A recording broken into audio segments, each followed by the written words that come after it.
Bom dia a todos, bem-vindos pessoal que está na Sala Espírita, que é ao vivo, da Sociedade Espírita Maria de Nazaré, e o pessoal do GE Francisco de Assis, como também o pessoal do canal do YouTube do Dudu. O nosso abraço, o nosso agradecimento pelo carinho sempre que vocês nos dão. Hoje é 7 de junho de 2017 e vamos começar o capítulo do livro Recordações da Mediunidade, logicamente, dando continuidade a nossos estudos, que se chama Complexos Psíquicos. Por sinal, viu, Margarete?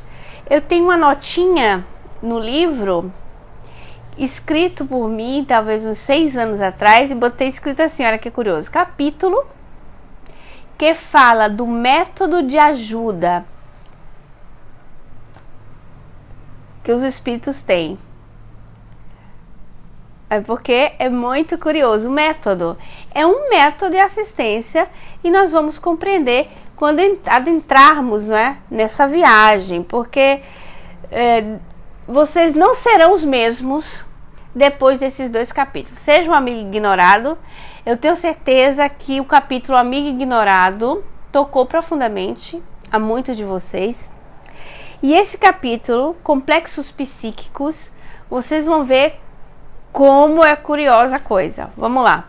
Como sempre, vocês sabem que a Dona Ivone, seja no livro Devassando o Invisível e no livro Recordações da Mediunidade, por conselho, por assistência direta do Dr. Bezerra de Menezes, ela começava cada capítulo com, digamos assim, com um pedacinho de uma fala dos livros doutrinários, ou seja, os livros que fazem parte do Pentateuco Espírita, dos 5 livros. Nesse caso, é uma citação do Livro dos Espíritos. Bom dia, Eliane, bom dia, meninas que estão chegando, um beijo. Define-se geralmente a matéria como sendo o que tem extensão, o que é capaz de nos impressionar os sentidos, o que é impenetrável. São exatas estas definições? Isso é uma pergunta que Allan Kardec fez no Livro dos Espíritos, pergunta 21. Resposta dos benfeitores. Do nosso ponto de vista, elas o são. Não, perdão. Do vosso ponto de vista, elas o são. Porque não falais senão do que conheceis. Por sinal, gente, tiveram depois desse período do século XIX estudos muito mais aprofundados da matéria, né? Muito mais. Mas a matéria existe em estados que ignorais. Pode ser, por exemplo, tão etérea e sutil que nenhuma impressão vos cause aos sentidos. Contudo, é sempre matéria. Para vós, porém, não o seria. Porque a nossa ideia de matéria é justamente aquilo que toca nossos sentidos. Quais são nossos sentidos, né? O que a gente vê, o que a gente toca, o que a gente sente. Então a gente entende matéria isso aí, o palpável. Mas a energia também entraria na matéria, porém como é que você sente? Nós sabemos que passa através dos fios, né? Eletricidade, por exemplo, passa através dos cabos de eletricidade, dos fios de eletricidade. E de qualquer jeito, mesmo sabendo que passa ali, passa por cabo, o cabo você toca. É uma coisa, vamos dizer assim, entre aspas, do real, de quem encara uma realidade, porque se você vai falar para uma pessoa materialista, ela fica confusa e refuta a ideia porque não toca os seus sentidos. Dr. Sérgio Felipe faz uma lição e uma piada agregada a esse argumento, que é curioso, eu vou transmitir para vocês, mas são palavras dele, que é a seguinte: ele diz o seguinte, que a matéria, a gente não toca ela de fato, né? Porque se a gente segurasse um objeto, tocasse a matéria, teria uma explosão atômica. Então a gente não toca na matéria.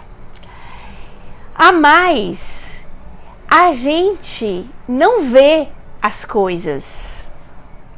Por que que a gente não vê?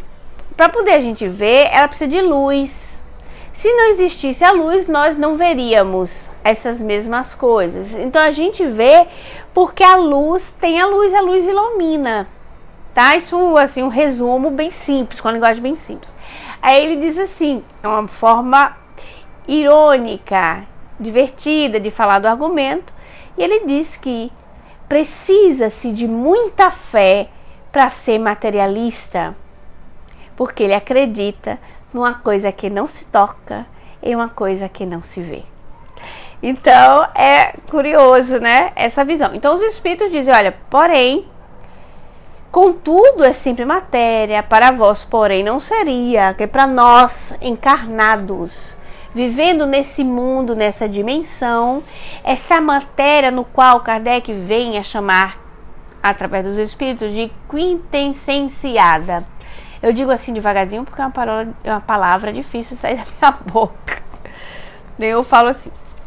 E o nosso capítulo começa. Pelo ano de 1958, um parente meu, a quem nestas páginas tratarei pela inicial C, adoeceu gravemente, declarando os médicos consultados tratar-se de úlcera do duodeno. Então, a dona Ivone, pelo 1958, recapitulando historicamente, ela tinha 58 anos de idade, já que ela é de 1900. Então, olha, uma úlcera no duodeno. Chamada que fui do estado de Minas Gerais, onde então me encontrava, a fim de auxiliar no tratamento ao doente.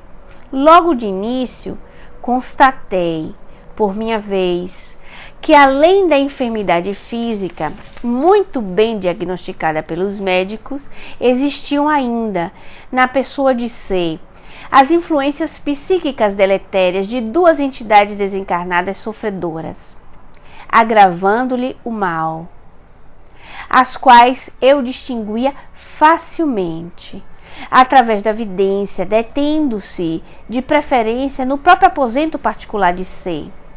Uma delas, com a particularidade de se deixar ver deitada no soalho, sobre uma velha esteira e um travesseiro roto e ceboso, sem fronha, e coberto com os miseráveis restos de cobertor.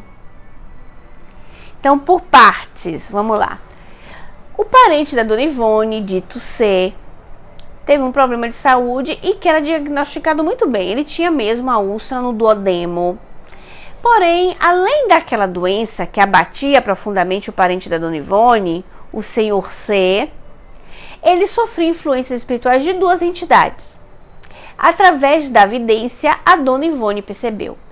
Uma que se fazia identificar deitada no chão do quarto do senhor C, com roupas estragadas, com aparência suja, sempre deitado com a cabeça em cima de um travesseiro sujo, ceboso.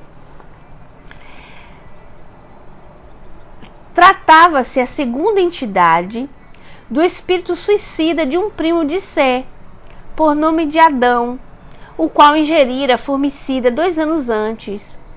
E apesar de haver residido em outro estado da República, e nem mesmo ser muito afim com C, agora se plantava no domicílio deste, como espírito, e era então por mim visto em desatinos pela casa, contorcendo-se em dores e sofrimentos violentos, tais como vômitos constantes, tosse, sufocações, asfixia, aflições desesperadoras, alucinações e etc. E com tais complexos atingindo fluidicamente o enfermo, que externava os mesmos sintomas e tinham seus males agravados.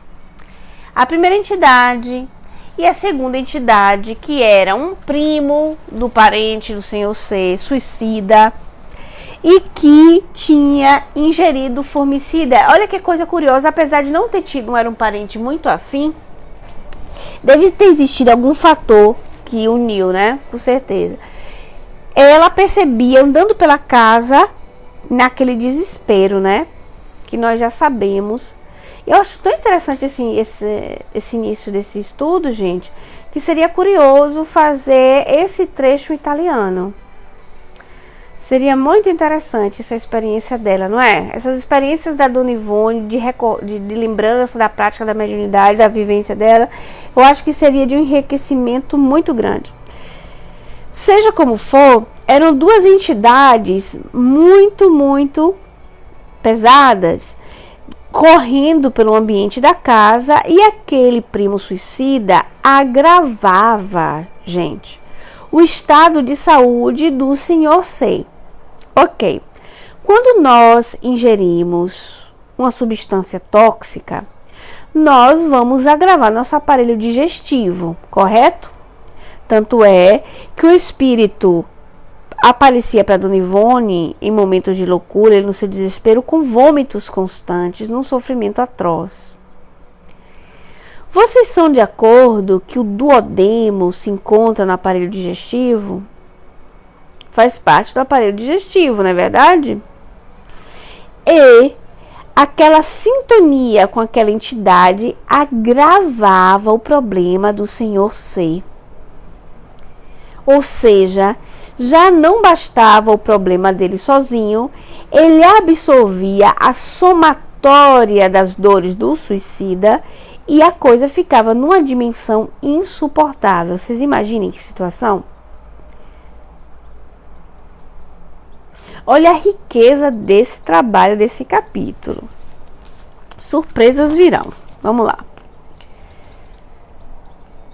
Médium de faculdades positivas, absolutamente afim com espíritos suicidas. Dessa vez, eu nada sentia de anormal no contato com as duas entidades, limitando-se a minha ação, no caso, apenas ao fenômeno da vidência. Dessa vez, por incrível que pareça, sendo a Dona Ivone uma médium positiva, ela sempre fala disso, e tendo afinidades, né, por um passado dela de suicida, dessa vez ela não sentiu, vamos dizer assim, nada do sofrimento deles, vamos dizer. Ela só os percebia através da vidência. No entanto, a entidade suicida, Adão, foi facilmente retirada pela ação da caridade espiritual em conjunto com a terrena e encaminhado a uma sessão do Grupo Espírita Memei de Pedro Leopoldo, em Minas Gerais, comunicando-se ostensivamente através do fenômeno de incorporação por um dos médiuns do grupo, apresentando todas as particularidades da própria personalidade e do gênero de morte que tivera, inclusive os vômitos, a tosse, a asfixia, conquanto o médium permanecesse alheio à existência da mesma entidade e dos fatos em geral a ela relacionados, sendo aos demais vista e descrita com minudências pela vidência do médium Francisco Cândido Xavier, que igualmente desconhecia a existência do suicida e dos laços de parentesco entre este e si. Vamos por partes. O mesmo espírito, lembremos que a Dona Ivone era amiga de Chico, tá? E lembremos que a Dona Ivone também trabalhou no centro com Chico um certo período. Juntos, estavam juntos. Uma delícia, né? Imagine que casal, né? Esses dois juntos, devia ser que trabalho. Ai, como eu queria estar lá. E aí, lá, através, com certeza, das comunicações, das cartas, enfim, ela soube que teve essa comunicação, assim, e através das trocas de informações entre eles, entre o ambiente que ela conhecia, descobriu, né, que se tratava justamente do mesmo espírito. Lembrando que Dr. Bezerra de Menezes também era amigo de Chico Xavier, tá? Vocês veem que é um emaranhado de amizades, né? O Dr. Bezerra também era amigo de Chico, porém a Dona Ivone era a médium de Dr. Bezerra, porque a Dona Ivone foi filha de Dr. Bezerra na época da noite de São Bartolomeu. Dr. Bezerra, no tempo, era Felipe I. E Charles, naquele tempo ali, era Felipe II. Vocês lembram disso, né? Dessa história, que é um dos romances dela. Então, Dr. Bezerra foi pai da Dona Ivone, por laços de família estreito, e o Charles também foi filho dela. foi filho de Dr. Bezerra. Então Charles e Dona Ivone não era nada mais, nada menos do que ex-filhos de Dr. Bezerra de Menezes, né? Digamos que não é pouca coisa. Continuando aqui. Entre mentes, a primeira entidade acima citada não fora retirada e continuava sendo vista por mim frequentemente, materializada e externando singulares particularidades. Tratava-se do fantasma de um homem de cor negra, regulando 40 anos de idade, alto e corpulento, obeso, indicando enfermidade grave, pois disse-ia atacado de inchação geral, como quem padecesse de grandes males renais. Os pés, muito visíveis, estavam descalços e traíam inchação impressionante, e a entidade se deixava ver muito pobremente trajada. Então, apesar da reunião mediúnica lá de Chico, essa entidade ficou ali. Por que será? Por que será que o suicida, que era uma entidade muito mais complicada,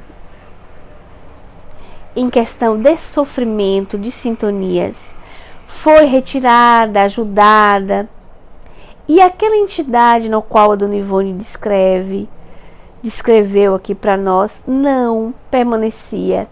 E a Dona Ivone o percebia claramente, ele materializado para ela, né? Para sua vidência.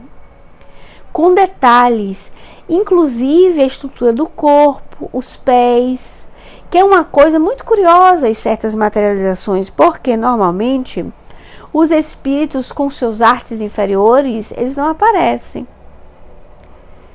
Olha como é caracterizada a vidência, né? O quanto é profunda a caracterização dessa vidência, que a Dona Ivone via até mesmo o inchaço dos pés, monstruosamente inchado, descalço, sofrido. E se trajava bem humildezinho, né? Bem pobre. O meu parente C residia numa casa recém-adquirida no Rio de Janeiro, casa que fora reformada pelo anterior proprietário e que por isso mesmo tomara aspecto assaz agradável. Essa casa, no entanto, fora erguida em terreno onde existira um casebre, sendo este demolido para nova construção. Aqui a gente já tem um indício. A casa foi reformada pelo proprietário anterior, porque foi construído em um terreno no qual tinha um casebrezinho e demoliram esse casebre, certo? Era uma casa de construção nova. O que acontece? O parente da Dona Ivone tinha comprado a casa recentemente. Isso é uma coisa muito interessante, gente. Muito. Porque também as casas conseguem manter o rastro dos seus moradores, os rastros energéticos de seus moradores, aquelas coisas que nós conhecemos como formas, pensamentos nos ambientes. E muitas vezes certas formas e pensamentos dos moradores anteriores ficam tão cravados no ambiente, na psicosfera, né, chamado psicosfera da casa ou de qualquer outro lugar, que uma pessoa com a sensibilidade paranormal ou um médium, ele percebe e às vezes ele retém aquilo como um fato real. Muitas vezes não passando de um fenômeno de psicometria. Nós estudamos a psicometria no estudo da evasão divisível, vocês lembram? Que ela tem um capítulo próprio que ela fala da psicometria, né? De vários casos de psicometria. Não tratando mais do que um caso de psicometria.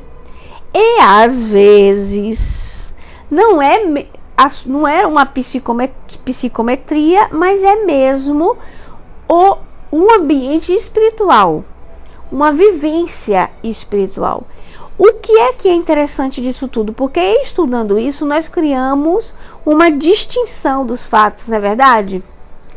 Tendo essa amplitude por exemplo, de conhecimento, a diferenciação, de podermos compreender que existe o fenômeno da psicometria, por sinal estudado bem pelo Ernesto Bolzano, e tem o fenômeno da vidência, ou seja, das questões do mundo espiritual mesmo, o relacionamento do mundo espiritual. Existem vidências também que a pessoa olha para dentro de si e não para fora de si. Então, tem evidências que as pessoas têm que ela está vendo, mas ela está vendo dentro. O que significa isso? Por exemplo, o que é evidência? A pessoa entra em um certo desdobramento, um estado alterado de consciência, não é verdade? Então, ela pode ver dentro, nas suas memórias, a sua própria experiência reencarnatória. Ela pode tirar dela símbolos que vão dar sinais para ela do que lhe angustia. Essa é a evidência interna. A pessoa vive em si as suas próprias experiências. Mas tem a evidência do mundo espiritual, que aí sim, você vê o ambiente espiritual, você interage com os espíritos, você vê a organização espiritual deles, você vê que eles vão e vêm. São distinções. E é interessante nós estudarmos essas distinções para quê? Quando nós nos encontremos em circunstâncias símiles, nós possamos, estudando a questão, porque é assim que Kardec nos ensina, estude, avalie a questão para poder enquadrar aquilo no fenômeno real, não desmerecendo nenhum deles. Porque o fenômeno psicométrico é um fenômeno belíssimo. Um fenômeno de você poder olhar dentro das suas próprias memórias e conhecer as mensagens do seu inconsciente também é um fenômeno maravilhoso. O fenômeno de evidência do mundo espiritual também. Então, criando essas distinções e a conhecendo através do estudo, da pesquisa, nos habilita a estar mais preparados, seja para enfrentar as nossas dificuldades sob esse argumento, e também de outros que venham a lidar conosco, que venham aparecer no nosso grupo espírita, que sejam conhecidos, que a gente encontre no meio da rua, que seja do grupo de escola dos filhos, que seja do nosso curso de inglês, nosso vestibular, enfim. É importante nós crescermos em conhecimento nesses campos e em todos os campos, para que nós saibamos agir. Vocês sabem que coisa interessante me vem em mente? Sabe aqueles cursos de socorro imediato? Não sei como é que chama. Quem me dá uma luz? Curso de autossocorro? Não é autossocorro. É de socorro mesmo. Que a gente aprende como socorrer uma pessoa se ela estiver entalada, se ela tiver um ataque cardíaco. Vocês percebem que esses cursos não ficam mais limitados ao pessoal da área de saúde, não é verdade? Outras pessoas, vamos dizer, as pessoas comuns, também podem fazer esse curso e prestarem, vamos dizer, prestarem um serviço à sociedade maravilhoso, não é verdade? Sem precisar ser exatamente médico, sem precisar ser exatamente enfermeiro, e sem precisar adentrar-se no papel dos profissionais de saúde. Mas não é importante saber disso? E não nos preenche de conhecimento? Não é útil para nós mesmos, para a nossa vivência do cotidiano? Ou socorrer alguém que estiver sufocando, ou socorrer alguém que afogou, enfim. É sempre importante. Então, esses estudos aqui, pessoal, não diz diretamente ou somente aos médiuns, os médiuns ostensivos, aqueles que têm fenomenologias patentes, mas a todos os indivíduos que vão lidar com a vida.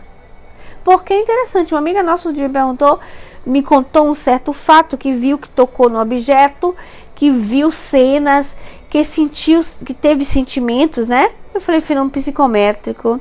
Ela achou curioso, é mesmo? O que é isso? Então, psicometria, que é muito interessante, tá certo? Interessante também é o capítulo chamar-se Complexos Psíquicos. Nós vamos chegar lá.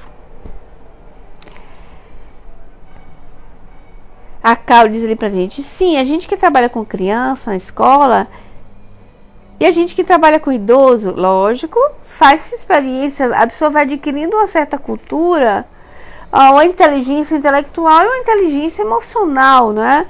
Para lidar com circunstâncias várias. Então, nós vamos estar habilitados a fazer certo trabalho, sem precisar exatamente roubar o lugar de ninguém. Todo mundo tem um lugar ao sol, né, Cal? Vamos lá. Como de hábito, ao ingressar na residência de C, comecei a orar diariamente. A hora do trabalho psicográfico, que não for interrompido. E nessas ocasiões, e ainda em outras mais, às vezes até inesperadamente, durante as lides domésticas, minha visão espiritual, ou o que quer que seja, talvez até mesmo a faculdade psicométrica do ambiente, surpreendia no local da casa. Olha, tá vendo? Então ela, em várias circunstâncias, ela estava sempre em oração. Então, mesmo quando ela estava no momento dos seus trabalhos de psicografia, ou mesmo nas lides domésticas, ela percebia o ambiente no qual eu vou descrever para vocês, tá? Um casebre. E em vez do jardim com suas bonitas árvores e folhagens e o piso de cerâmica e cimento, um pobre terreno em ruínas, com canteiros de hortaliças ressequidas e alguns poucos galináceos enfesados, além de utensílios imprestáveis esparsos por toda parte. E assim continuei, orando e escrevendo mediunicamente. Eu recebia então os ditados psicográficos do romance Nas Voragens do Pecado, de Charles. Até que, alguns dias depois, durante novo transe positivo de desdobramento em corpo astral, todo o panorama psíquico que se desenrolava no dito domicílio foi-me facultado pelo espírito Charles, meu dedicado amigo espiritual. Olha que coisa maravilhosa. Ela estava dedicada à psicografia do livro As Voragens do Pecado, correto? Que é uma atividade, não é verdade? É uma atividade mediúnica no qual existe um desgaste energético também. Existe ou não existe? Sim, já foi provado que a mediunidade consome glicose, não é assim? Consome energia, então depois do trabalho mediúnico dá uma fome, às vezes uma vontade assim de um açúcar. Então a gente tem essa necessidade porque existe um gasto energético, um gasto de glicose, certo? De caloria mesmo. Então a Dona Ivone se encontrava num trabalho mediúnico que já era desgastante, porém o seu psiquismo não parava aí. Ela estava literalmente, eu ia dizer uma frase que se usa, que é uma frase popular, mas eu não vou dizer não, porque senão os animalistas não vão gostar. Mas é uma frase popular que se usa no Brasil, né? Agora eu tô pensando uma mais ecológica para dizer, mas eu não acho. Tô pensando.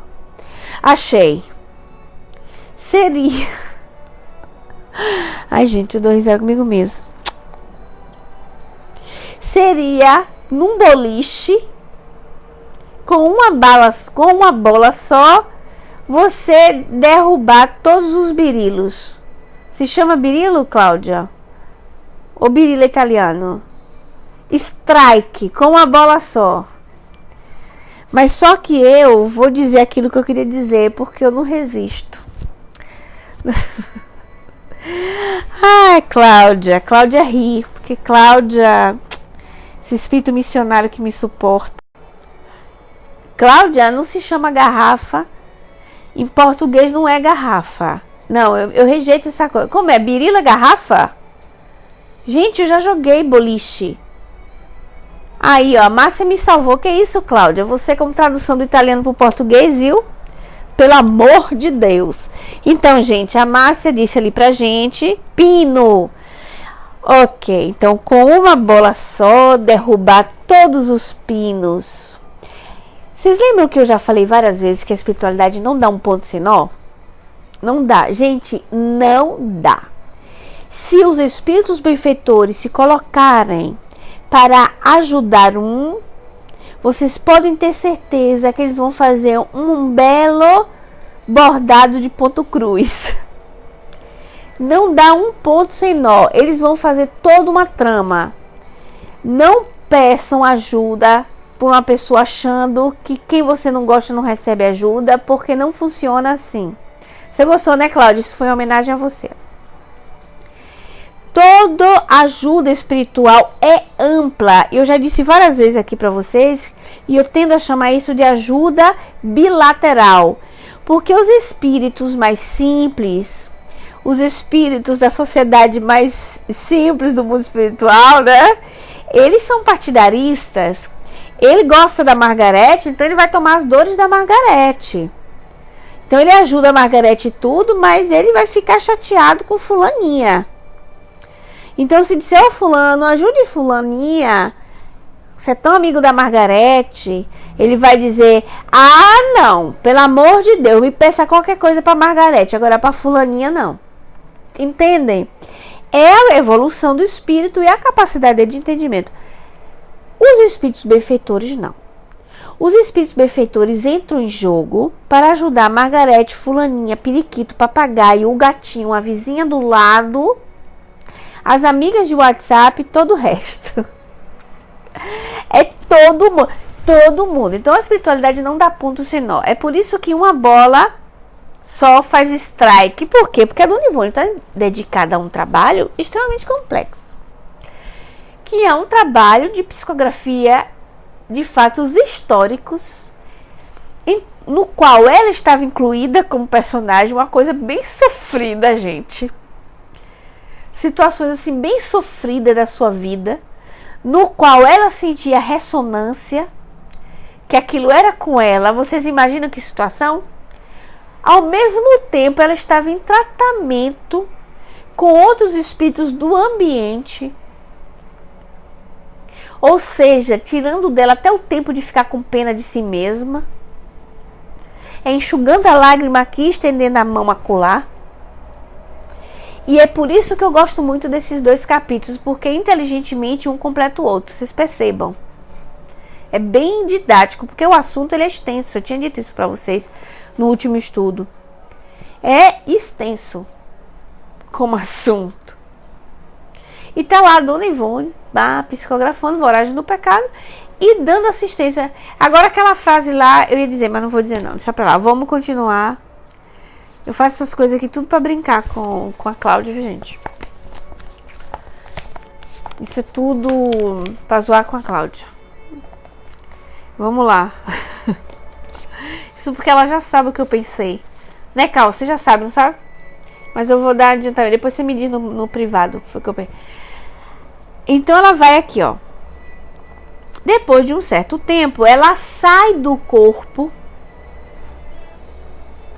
e através da ajuda, da assistência magnética do espírito Charles, ela consegue perceber toda a circunstância do trabalho, da casa, né? Esta entidade incumbe-me, falando de Charles, viu? Esta entidade incumbe-me sempre de tarefas difíceis, mesmo penosas, exigindo o máximo de minhas forças mediúnicas. Então Charles não brincava. O Charles botava para quebrar na Dona Ivone. Botava para quebrar. E para botar para quebrar assim, tem que ter uma autoridade paterna. Eu não tenho dúvida disso. Eu sempre percebi uma coisa. Isso, eu vou abrir parêntese. Eu percebi que nos médiuns mais conhecidos, e tem outros também, mas eu não vou entrar não vou falar dos conhecidos, que o espírito mentor, aquele que se impõe com mais severidade, tem uma austeridade, que olha uma pessoa de fora desavisada, for o fulano bota para quebrar em Beltrano, né? Espírito tal bota para quebrar no médium tal, chega a ser pesado. Chega a gente ficar com pena e dizer, o que é isso? Mas para que isso aconteça, gente, tem uma autoridade aí paterna. uma autoridade genitorial. É incrível. Reparem. Vamos lá. Charles foi pai da Dona Ivone. Botava para quebrar a Dona Ivone. Até porque quando ele foi pai da Dona Ivone, né? Não brincou em serviço. Doutor Bezerra tinha uma ascendência e austeridade, aí eu quero dizer na ascendência moral com ela. E Doutor Bezerra também foi pai da Dona Ivone. Mas Doutor Bezerra foi pai da Dona Ivone um passado um pouco mais distante. Então já estava mais amolecido, né? Quando ele foi pai da Dona Ivone era uma mocinha, bonitinha, lindinha. Morreu antes dela botar para quebrar. Certo? Então não é que vivenciou na carne a Dona Ivone botando para arrebentar. Então ele desencarnou antes, ela estava novinha ainda, mocinha. Então, em consequência, era um espírito mais ameno. Se percebe-se isso. O Emmanuel foi pai do Chico Xavier. Em algumas circunstâncias, não uma só. Certo? Quem vê as obras históricas do Emmanuel sabe disso. Então, Emmanuel foi pai de Chico Xavier. Chico Xavier foi Lívia. E uma das.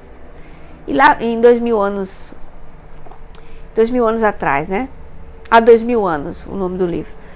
Depois tem as sequências, ok? Isso é uma dica, vamos pesquisar. E o terceiro, que também foi pai, e foi Chico e Dona Ivone. Sim, Doutor Bezerra foi pai da Dona Ivone, Eliana. Foi pai dela. Foi pai dela no livro, que é o que acontece, a drama da noite de São Bartolomeu. Que eu acho que é nas Voragens do Pecado mesmo. Ela estava recebendo esse. E ele era Felipe I. Naquela encarnação ele foi pai dela e pai de Charles. Era pai dos dois. Então o Doutor Bezerra podia chamar Charles na chincha, entendeu? Tinha ascendência. Então ele desencarnou, deixou... Também Charles encarnou, porque foi na noite de São Bartolomeu que a rainha da França mandou matar todos os protestantes da França, né? Porque foi na noite da comemoração de São Bartolomeu, foi bem sanguinário, saiu matando todos os protestantes da época. E a menina se salvou porque estava escondida na casa de uma amiga. Mas eu não vou contar tudo isso não, porque senão vocês não leem o livro. E eu ia dizer um terceiro médium que também... Ah, tá, eu esqueci e agora eu lembrei. O Divaldo Franco tinha a Joana de Ângeles. A Joana de Ângeles foi mãe do Divaldo Franco. Com certeza. Certo? Pela ascendência que tem. E isso é uma situação assim bem curiosa. Mas meu tempo vai acabando e eu vou ter que ir deixando vocês por aqui com esse gostinho de quero mais. Vocês estão com gostinho de quero mais? Vocês acharam que foi pouco? Foi pouco, não foi? Foi pouco, mas eu vou ter que ir deixando vocês ficar para a próxima quarta-feira o nosso estudo do livro Recordações da Mediunidade e continuar esse tema que é maravilhoso. E vocês vão ver juntos como podemos aprender e juntos como podemos fazer a diferença. Vamos pedir a Deus, acalmando nossos corações, agradecendo aos espíritos amigos por esse momento de amizade, de confraternização, no qual nós estudamos juntos, nós aprendemos, Senhor, e nós conseguimos elevar a nossa alma um pouco mais acima do chão. Obrigado aos espíritos mentores, protetores de cada um de nós. Que as nossas famílias sintam essa luz que irradia de nós mesmos, como os sóis que somos dentro dos nossos lares. Que o nosso ambiente doméstico seja iluminado nessa quarta-feira e em todo o resto da nossa semana. Que as oportunidades várias que surgirão para nos colocarem à prova, para testarem a nossa paciência, sejam por nós aproveitadas com lode, com honra, Senhor. A Dona Ivone, o nosso agradecimento. Aos espíritos citados então, o nosso abraço. A todos eles que fazem parte da história desse livro, no qual nós possamos enriquecer o nosso coração, o nosso agradecimento. Que assim seja, graças a Deus. Graças a Deus que assim seja.